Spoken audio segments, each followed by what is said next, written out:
नमस्कार, अस्सलाम वालेकुम। मैं शेख उमर आज़मी, बहुत बहुत स्वागत है आप सभी का ज़िया न्यूज़ पे। इस वक्त हम लाहौरिया में मौजूद हैं और हमारे साथ दीदारगंज विधानसभा से प्रत्याशी हैं मुन्ना सिंह जी।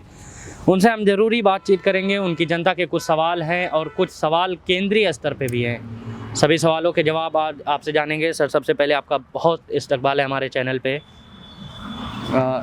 सर, मैं ये सवाल आपसे शुरू करना चाहूँगा। जैसे युवाओं में आपकी काफ़ी चर्चा बनी रहती है कि मुन्ना सिंह, लेकिन वो युवा जो आपको ना कभी देखे हैं, सिर्फ नाम सुने हैं, लेकिन आपसे मिलना चाहते हैं या आपको फॉलो करते हैं, वो जानना चाहते हैं कि आपकी सफलता का राज क्या है?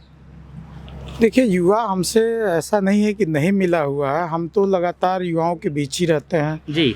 और बहुत सारे ऐसे कार्यक्रम जो भी हमारे युवा साथी कराते हैं, चाहे वो क्रिकेट हो, चाहे वो कबड्डी हो, जितने भी टूर्नामेंट होते हैं, जितने मोहब्बत से हमें लोग बुलाते हैं, हम उनके बीच भाई की तरह आते हैं। जी। इस नाते उनकी मोहब्बत है, एक लगाव है कि वो अपने बीच हमको महसूस करते हैं भाई के रूप में। वो लोग उसे अपना तो आदरपूर्वक बुलाते हैं, मैं भी उनको आदर सम्मान प्यार देते हुए उनके बीच मौजूद रहता है। ये जानना चाहेंगे, आप तो अभी देखिए आप अपनी जनता में निकले हैं, ये अभी 5 सालों में या अभी तक मैं कहूँ, आप जितने भी समय से घूम रहे हैं, जनता के बीच जा रहे हैं, क्षेत्र में सबसे बड़ी समस्या क्या देखा आपने?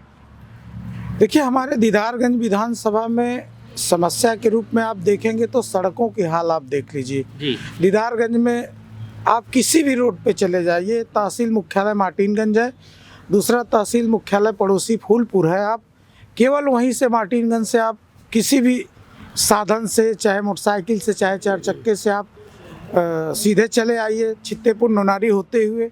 आप देखिए सड़क की क्या स्थिति है। कमोबेश सड़कों की गांव के अंदर की तरफ जिधर बड़े नेता का घर है, आप उसी बरौना की सड़क की हाल आप देख लीजिए, दुबरा की सड़क की हाल आप देख लीजिए, गांव के अंदर सड़कों के हाल देख लीजिए।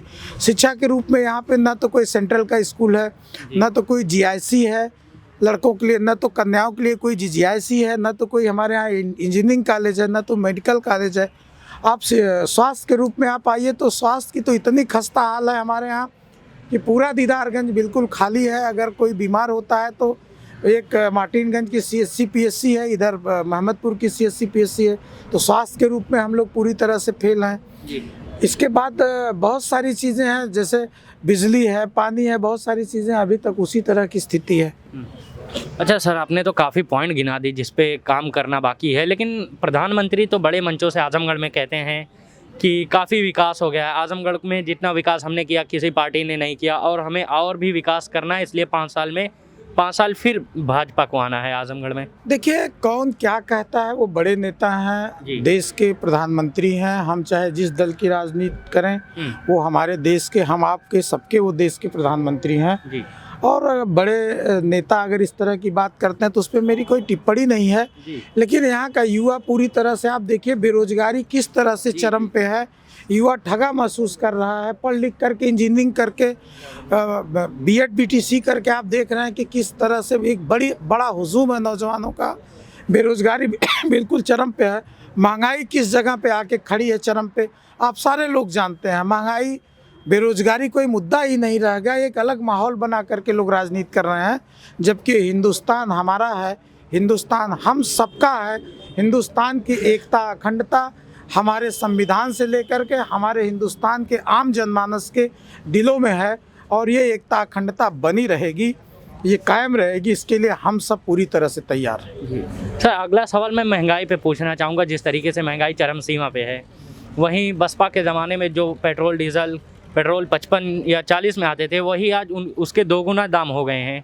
क्या कहेंगे इस पे? क्योंकि तेल जो आम गांव में तेल होता है, जो घरों में यूज़ होता है तेल, उसका भी दाम लगभग 2 गुना हो गया है। तो ऐसे में गरीब जो जनता है, आम जनता है, उसको चलने में, घर चलाने में बड़ी समस्या हो रही है। तो इस पर आप क्या कहेंगे कि ये महंगाई चरम सीमा पे है? जो महंगाई चरम सीमा पे है। महंगाई पे तो ना तो केंद्र सरकार का कोई कंट्रोल है, ना तो प्रदेश सरकार का कंट्रोल है। बिल्कुल इस मुद्दे पे ये लोग फेल जा रहे हैं। आप पेट्रोल डीजल हम लोग की निजी ज़रूरत है, चाहे किसान हो चाहे नौजवान हो, हम आप मोटरसाइकिल से चलते हैं, हम आप अपने खेतों में आज सिंचाई का समय है तो तेल की आवश्यकता है, ट्रैक्टर में आवश्यकता है किसानों की मूल रूप से। लेकिन डीजल पेट्रोल की क्या कीमत है, घर से आम आदमी निकलता है, पहले 100 रुपये लेके निकलता था तो 1.5 लीटर 2 लीटर पेट्रोल और डीजल ऐसे मिल जाता था। आज के समय में तो 100 रुपये में भी पूरा नहीं होता। तो सारा विषय आम आदमी जानता है। इस पे जानने के बाद भी लोग इस तरह का माहौल बनाए हैं कि लोग उसी तरह की राजनीति में फंसे हैं। तो इसलिए तो सारी चीज़ें खुली हुई हैं। अच्छा सर, जनता के हवाले से अब 2 सवाल रह गए। पहला सवाल है कि कुछ लोग दीदारगंज विधानसभा के लिए काफ़ी मेहनत कर रहे थे, लेकिन टिकट ना मिलने के कारण अपने अपने दलों से नाराज़गी जता रहे हैं। ऐसे में बसपा को क्या फ़ायदा हो सकता है दीदारगंज विधानसभा हम तो से? जनता के बीच जा रहे हैं, हम सर्व समाज के बीच में जा रहे हैं, खास करके हिंदू मुस्लिम छोटे बड़े सभी में जा रहे हैं। तो वो टिकट कटा है, उसका असर हमारे ख्याल से आप आम जनता से पूछेंगे तो वो लोग बताएंगे। मैं प्रत्याशी हूं तो मेरे मुंह से कहना थोड़ा अच्छा नहीं लगेगा। अच्छा, दूसरा सवाल जनता के हवाले से ये आ रहा है कि अगर आपकी जनता आपका साथ देती है और चुनाव में आपको विजयी बनाती है, तो ऐसे में जनता के लिए सबसे बड़ा काम क्या होगा या आपकी तरफ से उनको क्या तोहफा होगा?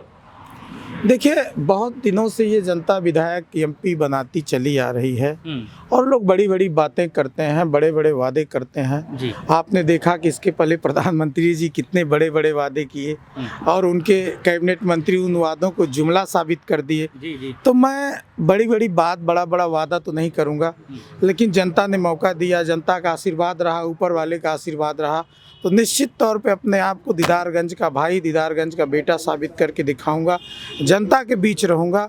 जो काम विकास शासन के अनुरूप रहेगा, शासन सत्ता में भागीदारी हो गई तो बताऊंगा कि विकास और काम कैसे होता है। जी। अगर दुर्भाग्यवश विपक्ष में भी हम लोग रहे तब भी लड़बाज करके जिस तरह से अपने क्षेत्र के विकास के लिए जो भी कर सकेंगे वो किया जाएगा। अच्छा सर, सबसे पहले जो सवाल पहले पूछना चाहिए हमने आखिरी में पूछा, मुद्दा क्या है, किन मुद्दों को लेके आप इसमें मैदान में आ गए हैं? मेरा मुद्दा काम विकास ही मुद्दा है। मौका मिला तो मैं जो मेरे बस का रहेगा काम विकास करूंगा और लोगों के बीच पूरी ईमानदारी से, जो एक क्षेत्र समाज का जिम्मेदार बेटा होता है, भाई होता है, सबके बीच बना रहूंगा।